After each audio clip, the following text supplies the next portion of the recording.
Wale ambao wanaovua uganga ni wale ambao hawajui sheria na kanuni za taratibu za uganga. Wamedandia. Mtu labda mke wake mganga, mwenyewe vizuri, mtu mke wake mganga nyumbani kwake. Kwa hiyo na yeye sasa kwa sababu ya njaa anaamua kuvaa usika wa mkewe ili mradi apige pesa, lakini hajui sheria za uganga. Apenda mganga, anaweza kujikuta na umri mdogo lakini nakuja jitu na umri mkubwa na mafedha pesa yake hakuna kwenda kumgongesha vumbi na naamini atapona. Tunaona vizuri. Sasa wanapokuwa watu wanagombana, wanaongea maneno ya kashfa kutokana na mitandaoni, kutoana siri mpaka zao za ndani. Nafikiri ni kuvua nguo uganga, sio kitu kingine. Bwana mtazamaji wa Rich Media, leo tupo na ugeni mzito, mgeni wa nguvu kabisa. Ni Dr. Darweshi Ostaz au mganga au tabibu Jabil Hishli bin Jabil. Bwana, assalamu alaykum. Wa alaykum salam wa rahmatullahi ta'ala barakatuh. Niambie. Leo Rich Media imeamua kutembelea nyumbani. Naam, karibuni sana. Sasa mtazamaji wa Rich Media atakuwa anajiuliza hapa, bwana, mbona sura ya Darwesh Jabil sio ngeni kwenye macho yetu? Kwa maana Watanzania walianza kukuona kwenye tasnia ya muziki wa Bongo Flava hapa Tanzania. Leo wanakuona katika picha nyingine ya uganga. Ilikuwaje ukatoka kwenye usanii ukaingia kwenye uganga? Aisee, ni story ndefu kidogo lakini hatuweza kuweka sana bayana. Umeona bwana, lakini ni story ndefu sana. Nitazungumza kwa ufupi tu. Haya masuala nyumbani kwetu yapo. Umeona bwana, kwa wazee wangu upande wa kwa baba na upande wa kwa mama hivi vitu vipo, kwa hiyo vimenitaka nifanye hii kazi. Kwa nikajikuta tu nimeingia huku kulingana na mitihani miwili mitatu ambayo nilikuwa nimeipitia kwa kweli. Wakati ambao una switch sasa kutoka kwenye usanii kwenda kwenye uganga, ilikuwa rahisi kiasi gani na ilikuwa ngumu kwa ukubwa gani? Kwa upande fulani kwangu ilikuwa ngumu sana. Ilikuwa ngumu kwa sababu unakwenda kufanya kitu ambacho niliamini cha udhalilishaji, kwa sababu niliamini baadhi ya marafiki zangu wasanii wakubwa, siwezi kuwataja majina, watakwenda kunicheka au jamii nzima itakuja kunicheka, lakini imekuwa kitu tofauti kulingana na mapokeo ya watu ambao walikuwa wamenipokea. I say ilikuwa ni kitu cha tofauti kabisa na niko katika mood ambao nyingine tofauti kabisa na maisha ambayo naishi ni mazuri kabisa kwa kweli. Pengine wakati ambao unasema sasa rasmi nimevua joho la usanii, joho la wanamuziki, leo ni mganga rasmi, watu walianza kukuamini vipi? Kuniamini, unajua mtu kukuamini kutoka kwenye kitu kimoja kama kile cha muziki kuja huku, kwa kweli imani inakuwa iko tofauti. Lakini niliaminiwa kupitia na kadhi ambazo nilikuwa nikizifanya na matokeo ambayo watu walikuwa wakiyapata, basi watu wakajenga imani kwamba jamaa kweli karama nayo. Na haujutii kwa mafani? Sijutii kwa sababu naishi vizuri, sasa kujutia. Ingekuwa labda niko katika hali mbaya ningejutia. Siwezi kujutia sababu ni maisha ambayo nimeyakubali. Ingawa mara ya kwanza sikuyapenda kulingana na yani unajua uganga si kila mtu anaupenda. Yule ambao kabisa unamtaka haupendi kwa dhati. Mara nyingi mtu yote ambaye utakutoka wewe mganga hawezi kupenda uganga direct. Kwa vitu kama hivyo sio. Wanasema kwamba unaweza ukapenda kitu kumbe ni shari kwenu, unaweza ukachukia kitu kumbe ni heri kwenu. Unafikiri heri zipi umezipata? Milango ipi imefunguka kupitia uganga? Kwanza kwa kupitia uganga, before wakati nataka kuwa msanii wa Bongo Flava, ndoto zangu zilikuwa nije kuwa mtu maarufu sana na mwenye kipato. Umeona bwana? Lakini naamini ndoto zangu zimekuja kutimia kwa kupitia uganga. Kwa hiyo niseme ndoto zangu zimekuja kutimia kwa kupitia uganga.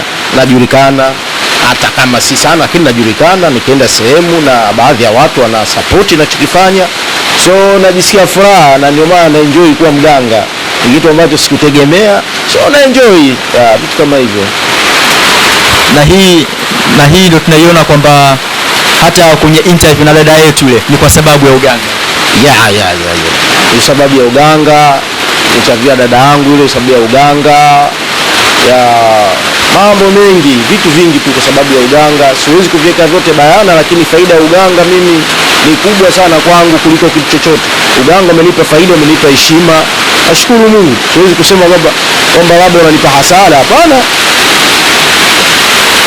Wanasema kwamba fani ya uganga ni fani ambayo kwanza ni wito, lakini hivi sasa imekuwa mtu akizungumzia uganga inahusishwa na utapeli. Unafikiri kwa nini? Mimi kikubwa ninachofikiria au ninachokiona, unajua kwa sababu ya ugumu wa maisha. Sio kila mtu anapenda kufanya utapeli, lakini kulingana na ugumu wa maisha, kwa mtu inamlazimu atafute plani B ya kuweza kunyanyua ama kuinua kipato chake cha kila siku apate mkono. Umeona bwana? Kwa hiyo sio kama mtu anapenda kuwa tapeli, ila isipokuwa sababu ya ugumu wa maisha. Umeona bwana? Ila wakweli wapo, umeona bwana, na matapeli vile vile wapo. Sawa, vitu kama hivyo sio. Sasa ukiwa kama mganga, mtu ambaye unaamini katika kutibu watu ila Mwenyezi Mungu ndo anayeponya, unapokuwa umekaa unamsikia mtu ambaye ana zamana kubwa sana katika fani hizi hapa, mtu kama Dr. Sule anaposema kwamba anaongea na majini, anaamiliki majini, kwa kweli inakuja picha gani? Mimi nafsi siwezi kumkatalia kwamba ongea na majini. Majini wako aina nyingi. Hatujui sasa majini hao wanaozungumza nao majini wa aina gani? Majini wa kupanda katika kichwa cha mtu, majini hao wa kupanda akawafuata baharini, majini hao wa kupanda labda anawafuga nyumbani kwake, majini hao wa kupanda akawafuata milimani. Inategemea, uwezi mtu kumhukumu kwa kauli yake, kwa sababu hujui Mungu kampa karama gani. Kwa hiyo siwezi direct nikamkandia nikasema Dr. Sule hana uwezo huo. Hapana, nitakuwa nakosea kwa sababu yeye kashazungumza. Sasa mimi nipinge na nini? Kikubwa tu kama kweli Mungu kampa karama hiyo, it's okay. Kitu kama hivyo. Hiyo karama umepewa Sheikh Jabir. Mimi binafsi siongee unafiki na siongee uongo, sawa? Uwezo wa kuzungumza na viumbe nilivyokuwa navyo mimi au walimu wangu mimi kwa mfumo ambao Mungu kaniumbia, siwezi kuweka bayana.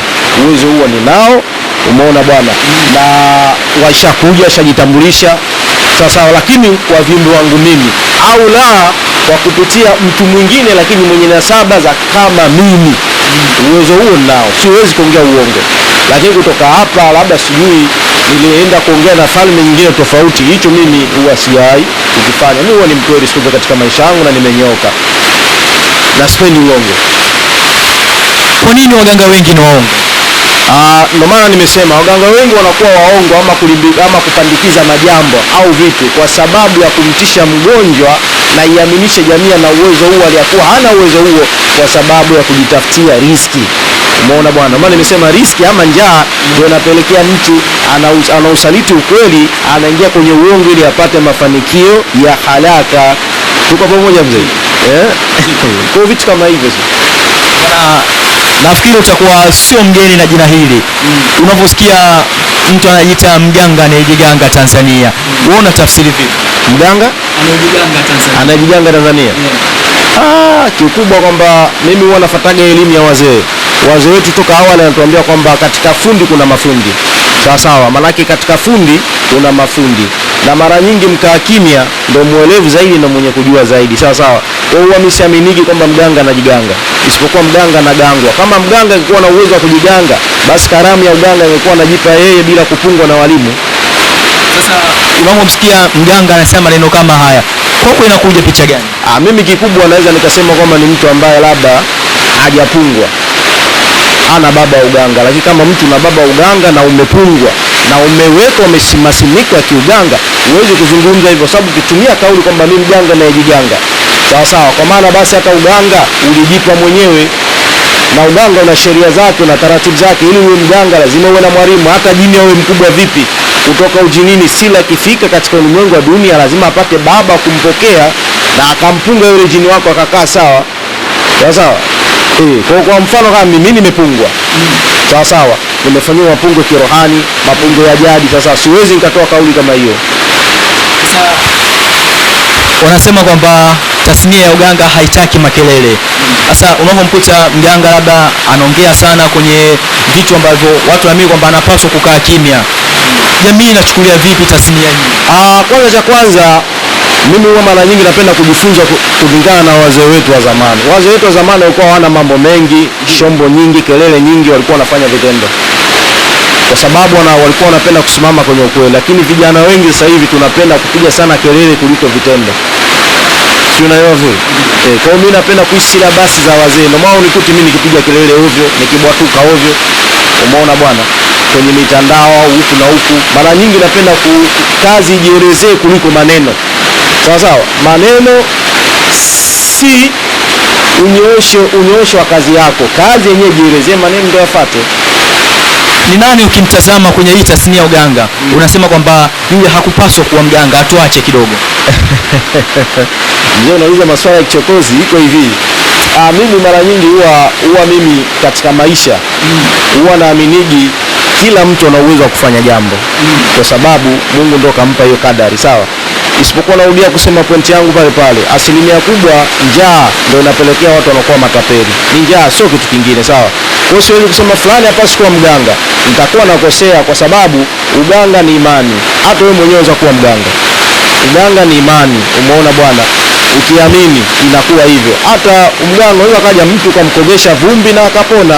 Sasa wewe mtu anaamini kwamba fulani atamponyesha, wewe unasema kwamba hajamponyesha hivi na hivi, ina maana unaweza kuonekana mnafiki, umeona bwana. Kwa hiyo swala la uganga kusema nani afai, mimi siwezi kuliweka bayana, isipokuwa hawafai wale matapeli wanaowafunga watu, wanaowaibia watu masuala yao ya riziki, basi hao ni matapeli, sio kikubwa vitu kama hivyo. Sisi tunaelewa na mzee. Wanasema kwamba ya nini kugombania fito wakati mnajenga nyumba moja? Kwa maana gani? Upande wako ni upi? Maoni yangu mimi siwezani kama jambo la busara waganga kwa waganga wakagombana bimana wakapigana, kwa sababu inashusha heshima tasnia yetu. Hii ni tasnia ambayo inaheshimika na kila asilimia kubwa ya watu duniani, hakuna mtu ambaye hajaenda kwa mganga. Asilimia kubwa wao wanaamini waganga. Mganga anaaminiwa, mganga anapendwa. Mganga anaweza kujikuta na umri mdogo lakini nakuja jitu na umri mkubwa na na mafedha, pesa yake hakuna kuna kumgogesha vumbi na anaamini atapona. Tunaona hivi. Sasa wanapokuwa watu wanagombana, wanaongea maneno ya kashfa kutokana na mitandaoni, kutoana siri mpaka zao za ndani, nafikiri ni kuvua nguo uganga, sio kitu kingine. Sawa sawa. Kwa hiyo sidhani kama wana stahili kwa waganga. Mganga yoyote ambaye amepungwa, amealikwa na ametengenezwa katika misingi ya kiadamu na heshima, lazima ataheshimu uganga na atamheshimu mganga mwenzake. Nani anapaswa kuikomesha tabia hii? Sisi wenyewe waganga. Mnaikomesha vipi? Kuikomesha maana yake ni kuwa kitu kimoja, kushirikiana, kuambatana pamoja na kujikubali. Asilimia kubwa, asilimia 100. Sawa sawa. Katika asilimia 100 waganga tunapendana asilimia 5.0. Asilimia 95 waganga tupendane. Huo tunaita ni ushindani wa kibiashara au ni ubinafsi? Ushindani wa biashara ni kutopata elimu. Elimu ya uganga hatuna. Ndio maana mfano kama hivi. Leo mimi nimepata mgonjwa hapa, umeona bwana, labda mgonjwa huyu nikamchukua ngampeleka kwa daktari fulani, sawa sawa. Nimepata mgonjwa nimepambana naye, mgonjwa hakupona, sawa sawa, lakini mimi kumpeleka daktari fulani naona kama vile nitampelekea riski na vile vile najisi kama nitakuwa nimeshindwa jambo. Wazee wetu walikuwa waishi hivyo. Wazee wetu zamani walikuwa mtu anakuja mgonjwa, anamwangalia, anamwambia bwana, nimekuangalia, lakini wewe mganga wako fulani anachukuliwa anapelekwa kwa mganga. Sasa hivi hiyo kitu haipo. Ni sahihi kusema kwamba tunaongozwa na ubinafsi. Ndio maana nimesema ubinafsi, kujikweza na kujiona kwamba mimi ni zaidi ya fulani. Siku zote hakuna mfalme zaidi ya Mwenyezi Mungu na hakuna mshindani zaidi ya Mungu, sawa. Unachokijua wewe kuna mwingine hakijui, na usichokijua wewe kuna mwingine anakijua. Ndio iko hivyo. Sidhani kama katika ulimwengu kuna mtu anajua kila kitu. Hata ujiite mfalme wa dawa vipi, lakini Allah ndo atakuwa ndo mfalme zaidi, sawa. Kwa sababu Mungu kaumba matabaka mawili. Ameumba miti na akaumba na kitabu. Maana uganga wa miti na uganga wa kitabu. Wewe unajua miti, kuna mwenzako unajua uganga wa kitabu. Kwa hiyo lazima tushirikiane waganga kwa waganga. Wachawi wanashirikiana ndio maana wanafanikiwa. Sisi waganga wengi hatufanikiwi kwa sababu ya propaganda za midomo na njaa kuendekeza matumbo yetu.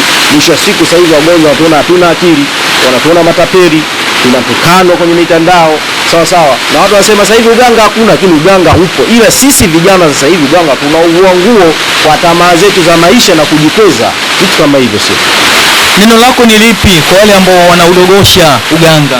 Neno langu wawe makini.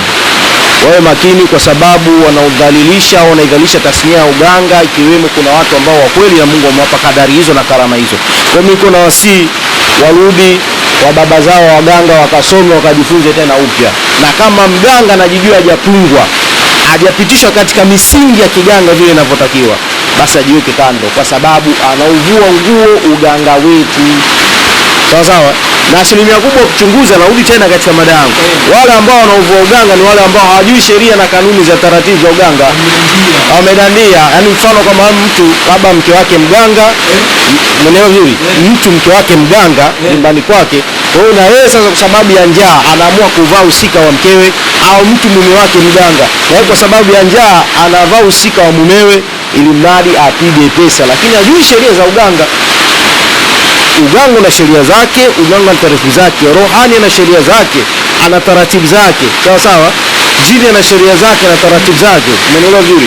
Iwe jadi iwe rohania, wana misingi yao, wana taratibu zao na sheria zao na kanuni zao, tunaelewana vizuri. Uganga sio kurupuka kuchukua kitabu au kujua tabatiada kuiandika kwamba hii inatibia kitu fulani ukajiita mganga. Ina sheria zake na taratibu zake na misingi yake. Sasa zamani ilizoeleka watu kuona magomvi labda ya wasanii waigizaji, lakini nao waganga kupigana hadharani, kuchafuana hadharani, imekuwa kama lifestyle wanaoipenda. Hii inatia dosari kwa ukubwa gani? Aisee, hiyo inatia dosari kwa ukubwa mkubwa zaidi na zaidi, kwa sababu ni kitu ambacho mimi binafsi yangu sikipendi kabisa, kwa sababu nimerudi tena, wanatuvua nguo ama tunajidhalilisha wenyewe kwa wenyewe. Ndio maana sasa hivi unakuta mgonjwa mmoja anaumwa tatizo, anakuambia nimetembea kwa waganga zaidi ya 20, kwa sababu karama zinaondoka. Kwanza rohani, ukiwa na rohani hata siku moja wewe huwezi kama mtu kugombana. Rohani kazi yake ni amani, upendo. Umeona bwana, rohani kazi yake kumweka mtu katika mstari mnyoofu kiucha Mungu. Unaelewana vizuri? Sasa ukiwa kweli na jini rohani katika kichwa chako, huwezi kama mtu unabogoa ovyo mitandaoni. Mtu ambaye bado hajafika kwa Darwesh Dr. Jabil, unamwambia nini hivi sasa? Kikubwa kwa imani yake. Mara nyingi napenda kucheza na hisia. Kwa imani yake, ikiamini kwa maana nitakwenda kuombewa dua kwa Darwesh Jabiri, kwa Dr. Jabir Ashili bin Jabir Mtandeni, nitakwenda kupona. Mimi namkaribisha yoyote aliyekuwa nacho na asiyekuwa nacho, kwa sababu tiba inaendana na imani. Na mara nyingi mimi sipendi kuforce mtu njoo kwangu, na wala unikuti kwenye mtandao namwambia mtu njoo kwangu mimi ndo bingwa wa madawa au mimi ndo bingwa wa visomo. No, mimi siko hivyo. Mimi napenda reality, kitu kijielezee kuliko kujibabwaje sana midomo. Napenda kazi ndio jielezee, ama kazi ndio ivute mtu katika ofisi yangu. Uambie Dr. Jabil anapatikana kwa namba gani na yupo maeneo gani? Mimi napatikana Mbagala ya Kisewe, kuna sehemu napaita Kitonga. Namba zangu za simu ni 0745195966, hiyo namba ya Voda. Namba yangu ya Airtel ni 0786551919. Hizo na namba yangu ya simu official. Na kwenye TikTok mara nyingi wanafanyaga live, napatikana pale kwa wakisao kaandika tu jina Jabiri Ashili bin Jabir Mtandeni. Hiyo napatikana YouTube, hiyo napatikana TikTok, napatikana WhatsApp, napatikana Insta na mitandao yote ya kijamii kwa ujumla. Natumia jina hilo official, jina langu, basi wakaribie. Tumalizie na hili Darwesh. Ni mganga gani ukimtazama unasema kwamba huyu kanyoka, napenda anachokifanya? Siwezi kusema nani, lakini mtu ambaye mimi huwa namkubali na nampenda, amenyooka sana, usongee unafiki. Nampenda sana dada Ganga. Napenda dada Ganga kwa sababu ya kitu kimoja. Kwanza ni dada mmoja ambaye hajivuni, alafu kwamba muda wote unaweza ukashare naye jambo akakuelewa, au akakushauri kitu akakuelesha kitu ukakifanya ikawa na mafanikio. Ni mtu mmoja ambaye hana unafiki na hana roho ya kwa nini, na ndio maana Mungu anazidi kumpa. Yaani mtu mmoja ambaye mimi binafsi moyo wangu umetokea kumtunuku kulingana na namna tunavyoishi. Sio kama namjua, mimi simfahamu na hatujawahi kuonana ana kwa ana, lakini ametokea kuniamini hali ya kuwa tumekutana kwenye mitandao. So ni mtu mmoja ambaye na respect sana dada Ganga. Wengine wa kawaida, sio tunawasiliana, wengine wanasema kawaida tu. Na unatamani wengi wawe hivyo kama ulivyomtaja? Natamani sana wengi wawe hivyo, tusiwe na unafiki, kwa sababu waganga wetu si wengi, si wanafiki, na tuna tabia kuchekana. Sawa, waganga wetu si wanafiki, hasa kwenye mitandao wengi wanafiki. Kwenye mitandao wengi wanafiki, tuna ushindani mkubwa, lakini wengi shindani wetu ni wa kinafiki. Unaelewa vizuri? Ukiona mtu anafanya vizuri, basi naye atakaa atafanya figisu, akaunti yako ifungiwe, vitu kama hivyo. Neno lako la mwisho kwa Watanzania katika kumalizia? Neno langu la mwisho kwa Watanzania, wawe makini na waganga wa kweli na matapeli, wasikurupuke. Sawa. Na sio Watanzania tu, na hata wasiokuwa Watanzania waliokuwa nchi za nje mbalimbali wawe makini na waganga. Umeona bwana, ukiona mtu